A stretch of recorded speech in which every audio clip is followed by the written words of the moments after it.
Heto lahat ng nagawa ko dito sa sandwich maker ng Hodect. Una, syempre, isasaksak muna natin. Sa ilalim, meron siyang power switch. So, bago natin sindahan yung power switch, konting oil, lulutuin natin. Pindutin lang natin yung switch sa ilalim. So, double heating yung side nito. Umiinit yung ilalim, umiinit din yung ibabaw. Luto na siya. Uy, ham. Cheetah ball.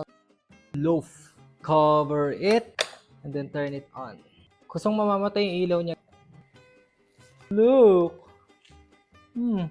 Perfect ang pagkakatoast. So may interchangeable plate siya. So ang meron ako ay itong first 3. Turn it on. Cover. At hantayin lang natin mamatay yung ilaw. Check it out. Uy! Even yung cooking niya. Donut plate oil. Then cover, lock, and turn it on.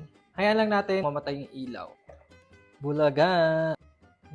Sobrang dali lang din ng aftercare nito. Punasan lang to pagka malamig na.